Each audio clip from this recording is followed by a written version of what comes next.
ఇప్పుడే జీ5 app download చేయండి. చూడండి మీ ఫేవరెట్ టీవీ షోస్ ఎప్పుడైనా ఎక్కడైనా. అమ్మా, నా జీవితంలో ఉన్నది ఒకే ఒక్క కోరిక, జాబిల్లి.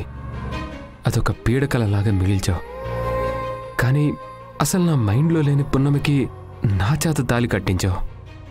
ఇలా ఎందుకు చేసావో తెలుసుకోవడం తప్ప ఏ కోరిక లేదు. నా కోరిక తీరుస్తావా?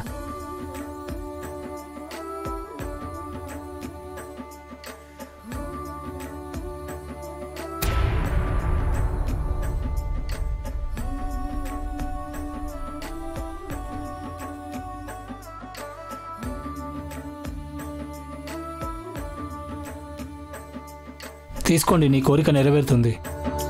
తీసుకోండి బాబు, నీ కోరిక తప్పగా నెరవేరుతుంది. తీసుకోండి.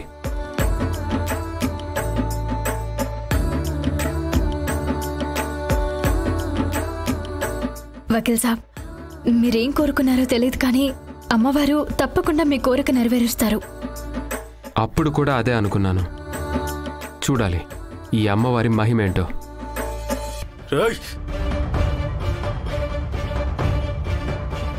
అమ్మవారు నాకు అన్యాయమే చేశారు. నా జాబిలిని నాకు దక్కకుండా చేశారు. జాబిలితో వచ్చి మొక్కు తీర్చుకోవాలనుకున్నాను, కానీ ఇదిగో నీతో వచ్చి మొక్కు తీర్చుకోవాల్సి వచ్చింది. ఇది నా మొక్కు కాదు, నీ మొక్కు.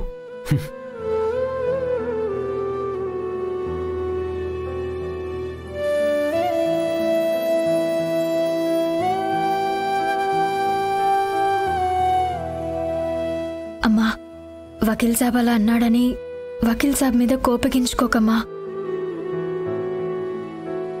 పున్నమి, వకీల్ బాబు అలా చేసినందుకు నువ్వేం బాధపడకు. ఇప్పుడు మీరు మొగుడు పెళ్ళాలు. ఆయన మొక్కుకున్నా నువ్వు మొక్కుకున్నా అమ్మవారు ఖచ్చితంగా నెరవేరుస్తుంది. సరేనా? పద వెళ్దాం. సరే పద.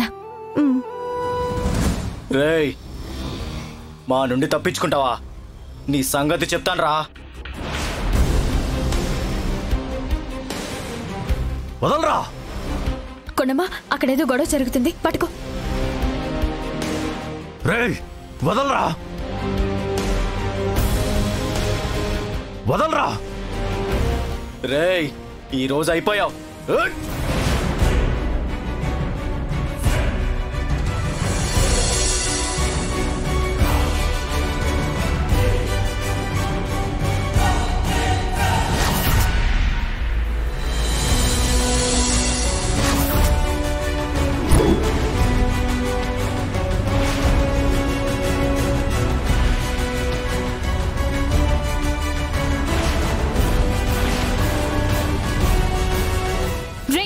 మర్యాదగా ఆయన వదులు.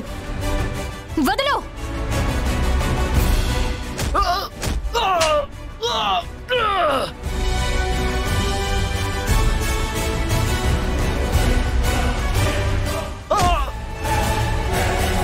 హే కొండమ్మా, నేనేవో కార్ దగ్గరికి వెళ్ళాను, మీరిక్కడేం చేస్తున్నారు?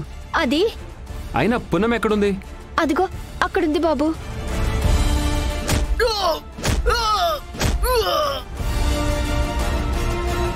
ఇక్కడ కూడా కుస్తీలు పడుతుందా? ఎవరండి వాళ్ళు? మిమ్మల్ని ఎందుకు చంపాలనుకుంటున్నారు? ఇప్పుడు అవన్నీ చెప్పే పరిస్థితుల్లో నేనేనమ్మా. నన్ను కాపాడినందుకు నీకెప్పుడు నేను రుణపడి ఉంటాను. ఉంటానమ్మా.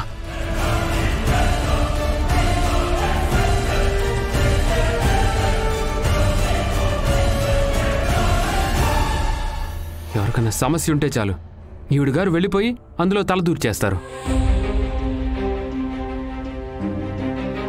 పున్నమి, ఏంటి పున్నమి గొడవ అక్కడ? వకీల్ సాబ్, అది ఒక అతన్ని చంపబోతుంటే నేను వెళ్ళి. అంటే నువ్వు వెళ్ళి ఫస్ట్ ఎయిడ్ చేసి వచ్చావా? అదేంటో, ఎవ్వడి ప్రాణం పోతున్నా వాడు నీకే కనిపిస్తాడు, నువ్వే వెళ్ళి కాపాడతావు.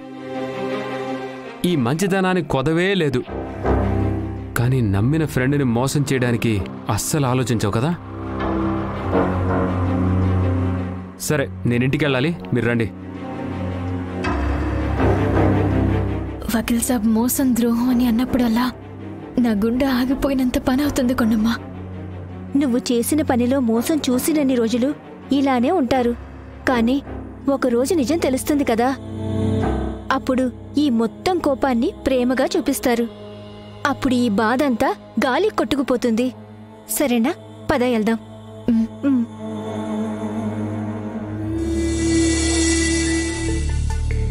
నారాయణమ్మా, నారాయణమ్మా, అబ్బబ్బబ్బబ్బా, ఏడికి పోయింది ఇది? కనీసం కాఫీ సుక్కపోయడానికి కూడా ఇంట్లో ఎవ్వరూ లేరు. ఇంట్లో ఒక పెద్దదుంది, దాని ఆలనా పాలనా చూసుకోవాలని ఎవ్వరికీ లేదు.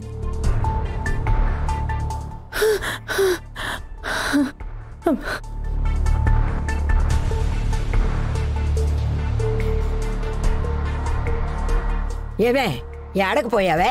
కనీసం టీ సుక్కపోయి నీకు కూడా ఎవరూ లేరిక్కడ. ఎప్పుడు చూసినా ఊరంతా తిరుగుతావు. నా కొడుకుండుంటే నన్ను మహారాణిలా చూసుకునేవాడు. ఏందే అలా రొప్పుతున్నావు? అత్తయ్య, ఆయనవేనా ఇంటికొచ్చారా? ఆయనెవరే? మీ కొడుకు అత్తయ్య. ఇంకా నా కొడుకు వస్తాడని ఆశ పెట్టుకున్నావా? ఎప్పుడో 20 ఏళ్ళయింది ఇల్లు వదిలిపెట్టి. యాడున్నాడో, అసలు ఉన్నాడో లేదో? నాకు తెలిసి నా బిడ్డ ప్రాణాలతో లేడే. ఉంటే ఇన్ని రోజులైనా ఇంటికి రాకుండా ఉంటాడా? ఈ అమ్మను చూడకుండా ఉంటాడా? అయ్యో, మీ కొడుకు బ్రతికే ఉన్నాడత్తయ్యా.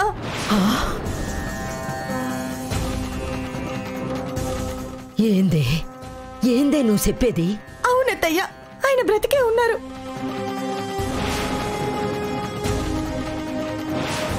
బిడ్డా, బిడ్డా, ఇంతకాలం ఏమైపోయినావురా? ఈ అమ్మ గుర్తుకు రాలేదా? నీకో ఇల్లుందని గుర్తు రాలేదా? నువ్వు ఉండమ్మా.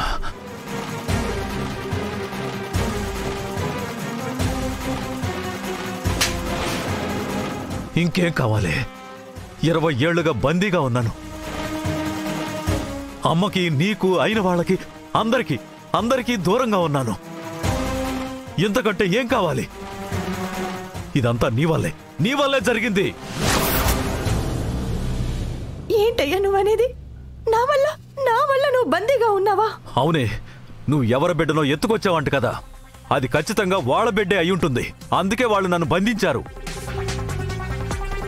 అంటే ఆ రోజు నువ్వు తెచ్చిన బిడ్డ దొంగిలించుకొచ్చిన బిడ్డ? లేదత్తయ్యా, లేదు. ప్రమాణపూర్వకంగా చెప్తున్నాను, ఆ బిడ్డ నాకు నడి ఒడ్డున దొరికింది. అది ఏ జమీందారికి చెందిన బిడ్డో నువ్వు తీసుకొచ్చావు.